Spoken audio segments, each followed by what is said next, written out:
Hey, what's up guys? So I'm here with a tutorial of how to actually set up an MX server. So like how to get your server set up. Um, I'm gonna make kind of some videos on like how to do this for different ways, but this way is gonna be just the easy way for your PC. So like you could do it with a couple friends or your team or whatever you want to use it for, just run it from your PC. Um, so this is assuming you have absolutely no knowledge about MX server at all. So this complete beginner. If you know about it, this might not help you that much. But anyways, the first thing you're gonna need to do is go obviously to the forum, and in general discussion, you're gonna find a topic. It'll be named whatever the newest version of MX Server is at the time. It's been this version since February. So you're just gonna click on that, and you're gonna download it. Oops, downloaded it twice. Anyways, and if you prefer written format, YZMXer made a really great in-depth tutorial covering everything about the server and the server files, and it's really easy to follow, and it has a lot of information, but I know a lot of people prefer videos, so for now I'm going to do the video. So obviously you're going to need WinRAR, like you do for most things in this game, and just extract it to your desktop. I already have a folder on my desktop rather, with the same name, but I don't want to merge them.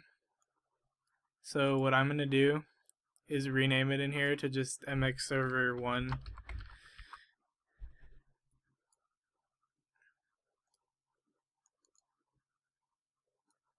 So what you need to do in here is, as you see, there's a lot of files in here already.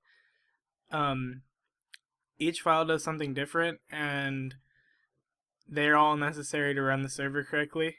So to start off, the README, it contains all the information about the server that you could possibly want to know. And it usually includes an example about everything as well.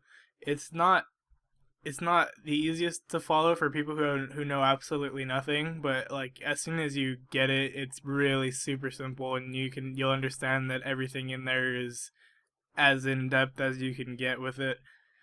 But that's just basically the information file. It doesn't actually do anything with the server.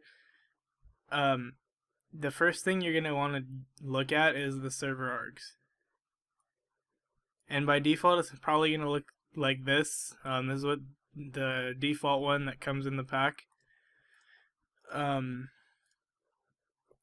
So we can go line by line and just talk about what everything does, and there's some more files in there that actually are in the README, and I'm gonna have this separately so I can just have them so I don't forget one. So the port. You know how whenever you join a server, like especially the public servers, like the Elsinore servers I'm talking about, it'll be like, oh, 19800 is the stock track server, and then 01 is like motocross, 02 is the events, and then 03 is like supercross, right? That's what this is.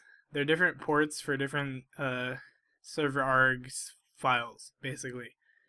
So like a server args file is how they run servers from like their virtual servers, and they use that to make the different, like the Supercross server and stuff. But if you're just running one on your computer, you're not gonna want to run more than one, most likely, because it's only gonna work for a small amount of people anyways. So you don't want more than one.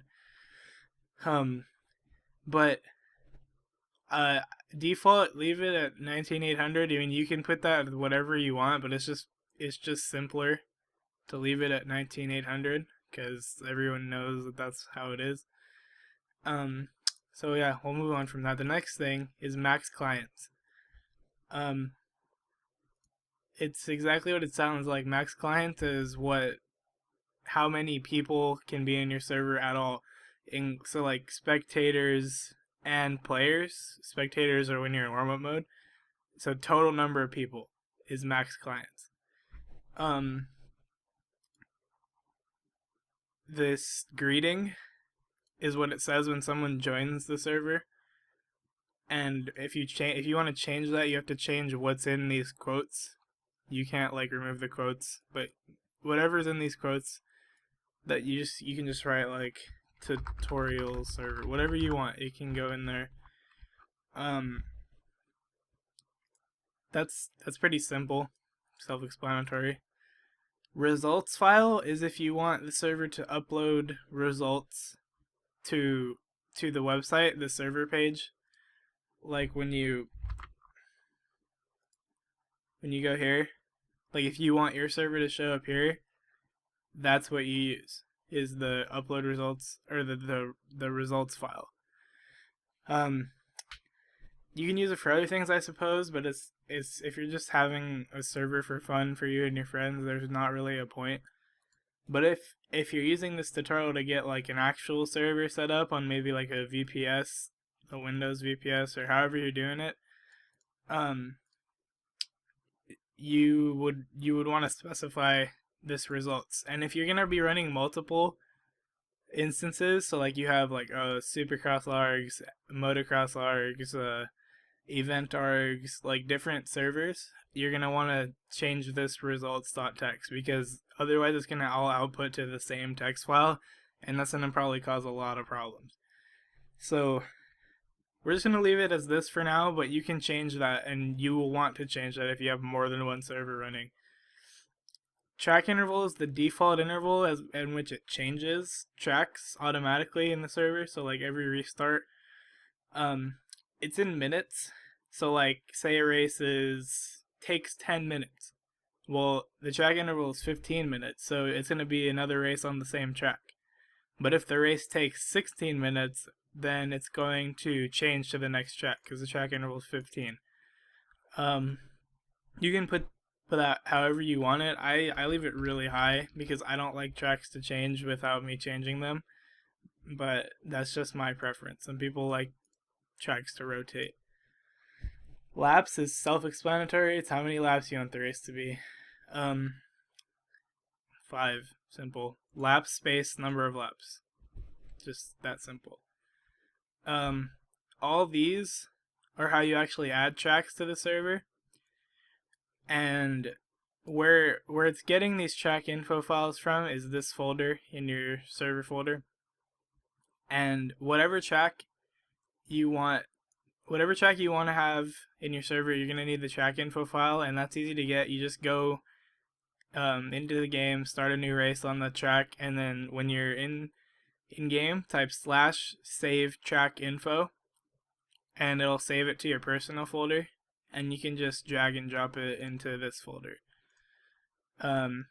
Once you've done that, to add a track, you just type it like this. So like it needs this track info thing first because that's the folder it's getting it from. That's why it's like that. So if you had it just in, you don't want to do this. I'm just explaining why there's this track info / but if you had the track info file in just the MX server file folder, you do not need to add this line. But you don't want to do that. You want to put them in here. It's just simpler and more organized.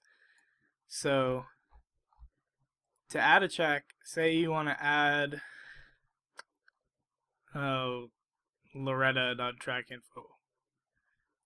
Well, you just go to another line, type trackinfo /Loretta.trackinfo, and it's done. You're added. But if the server is running at the time, it's not going to affect it, so you're going to have to shut down the server and start it back up. Don't restart it, doesn't do anything in game. You need to shut it down and start it back up. So that covers what comes default, the commands. There's some more stuff that you can add to this args file to do different things.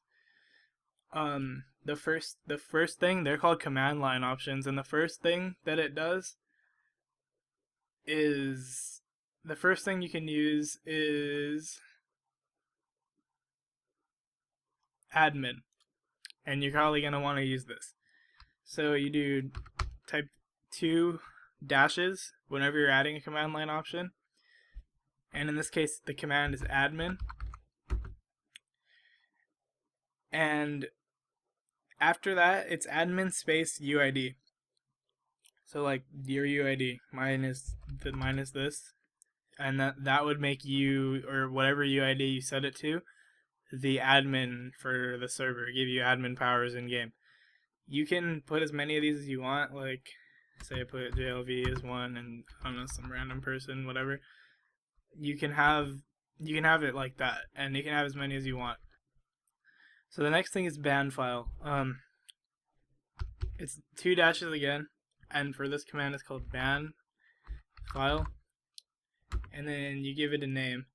So like this is where all the UIDs that are banned will be collected. If you're gonna ban people, you're gonna need this. I think it will probably create one if you ban someone in game, but I would make one just in case. And you can call it like bans.text. The extension, there's something in the README file called extension game command shell command.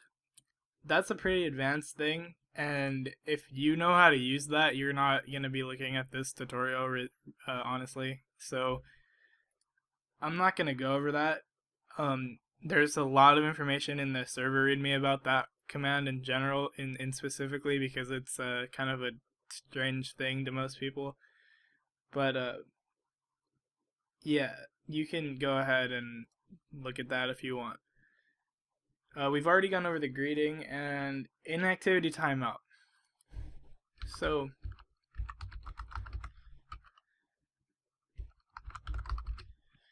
what this does is, say someone's just sitting on the server, and they're not moving at all. This sets how long they can just be there before it automatically will disconnect them.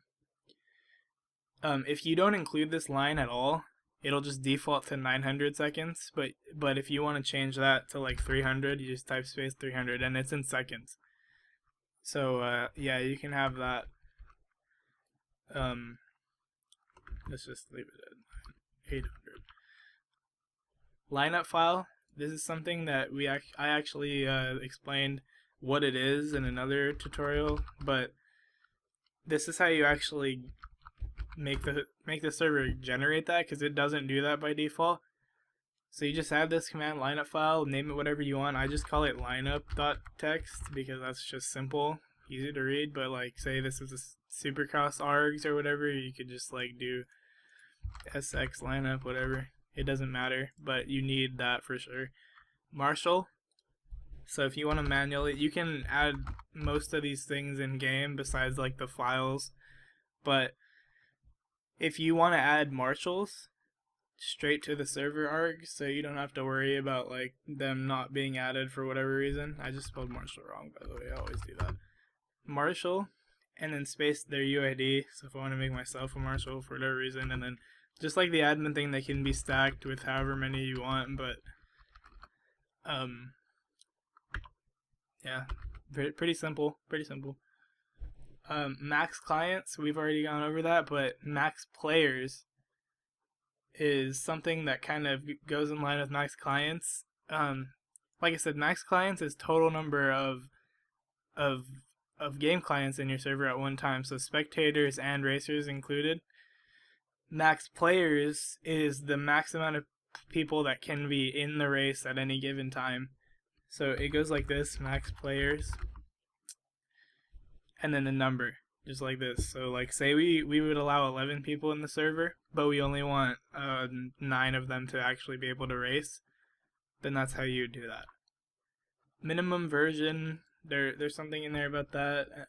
I don't usually mess with it, but if you want to limit the version of the game that people can have, that's how you can do that. Minutes, it'll manually set the number of minutes in each race. I usually don't even use this or the laps part, because I just add that in the track instances. When I add track instances in game normally, and I've gone over to do that already in another tutorial. But like, if you wanted to just have it, no matter what track it is, a certain amount of minutes and laps, then you can just add minutes and say 5 laps plus 2 minutes, whatever. you do it like that. That's gonna make the race 5 laps long, and then, or 2 minutes and then 5 laps long, because it goes time first. So next track, you don't really want to add that in the server Args, because then the next track will always be that.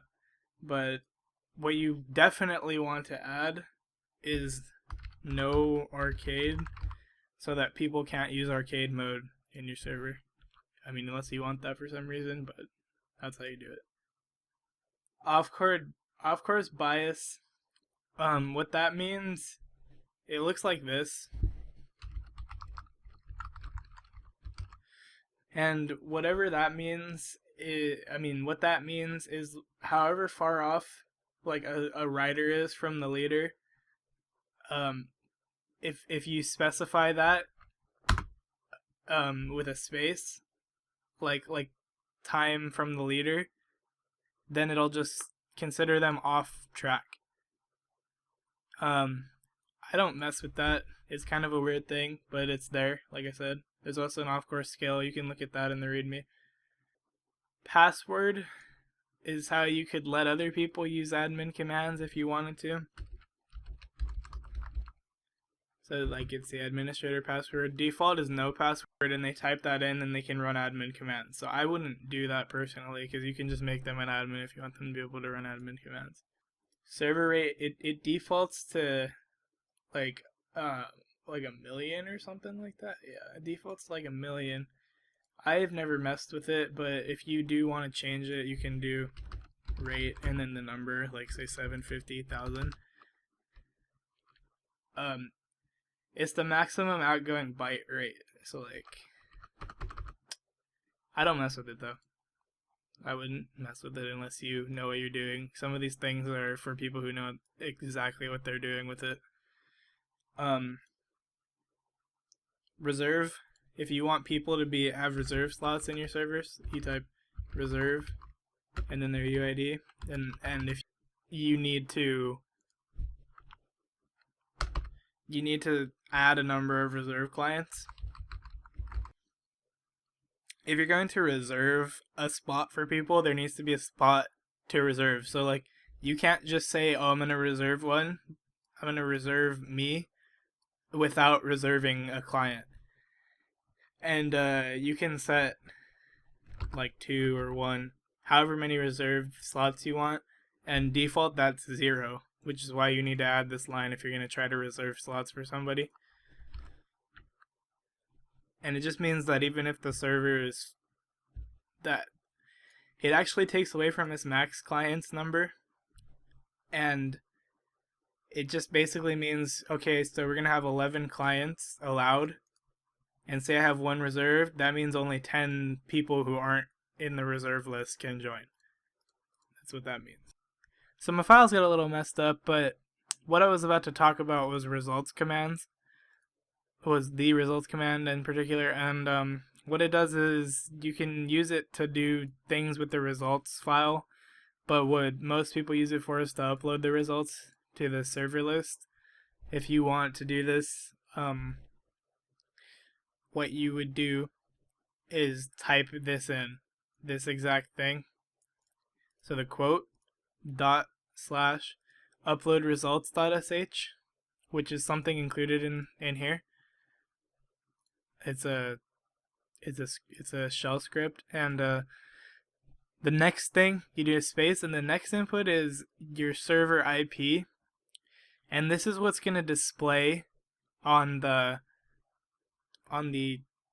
server list. So most people who host something from their computer aren't going to want to upload results, but say you have a website and or you have a VPS or a dedicated server or something, and you want the results to upload, you would put what the server IP is. So whatever people use to connect to your server, you put that right here. And then space, the results file you want it to use. The results file we're working with is results.txt. And then the password, and I've just written password, but you should make it your own password. Don't use just the word password. And then after that, that should work out for you. The next thing is send file. If you want to have people to be able to send files from their client, send file prefix. And it'll put a prefix in front of the files they upload. So say like we call it uploads, then it'll upload to that folder because we put the slash. I don't really think people use that because it's not really ideal for most people. But if you want people to be able to upload it, then that's how you would do that. And X command. That's a whole separate tutorial in itself. X command. It's pretty advanced. But in here you can set the password for X command to whatever you want, like password, X command password, and let's just say pass. That would be the password. And the X command is also another command line option. That stuff's pretty advanced. Like I said, I'm not going to go over it here because like people who can use that will not need to watch this.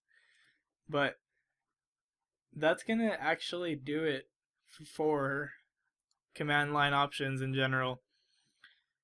This is already running really long, but I'm just going to lump it all in one video.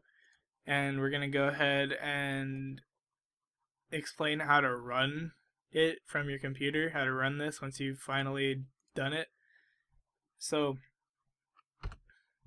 just to see how to do it, you're gonna change this to whatever we had it as, like tutorial server,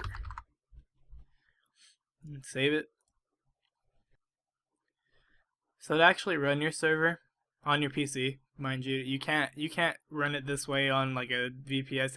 It's a little bit harder. I could teach you how to do that if there's interest, but all you need to do is double click this Windows batch file called run server, and it's going to pop up with a command line.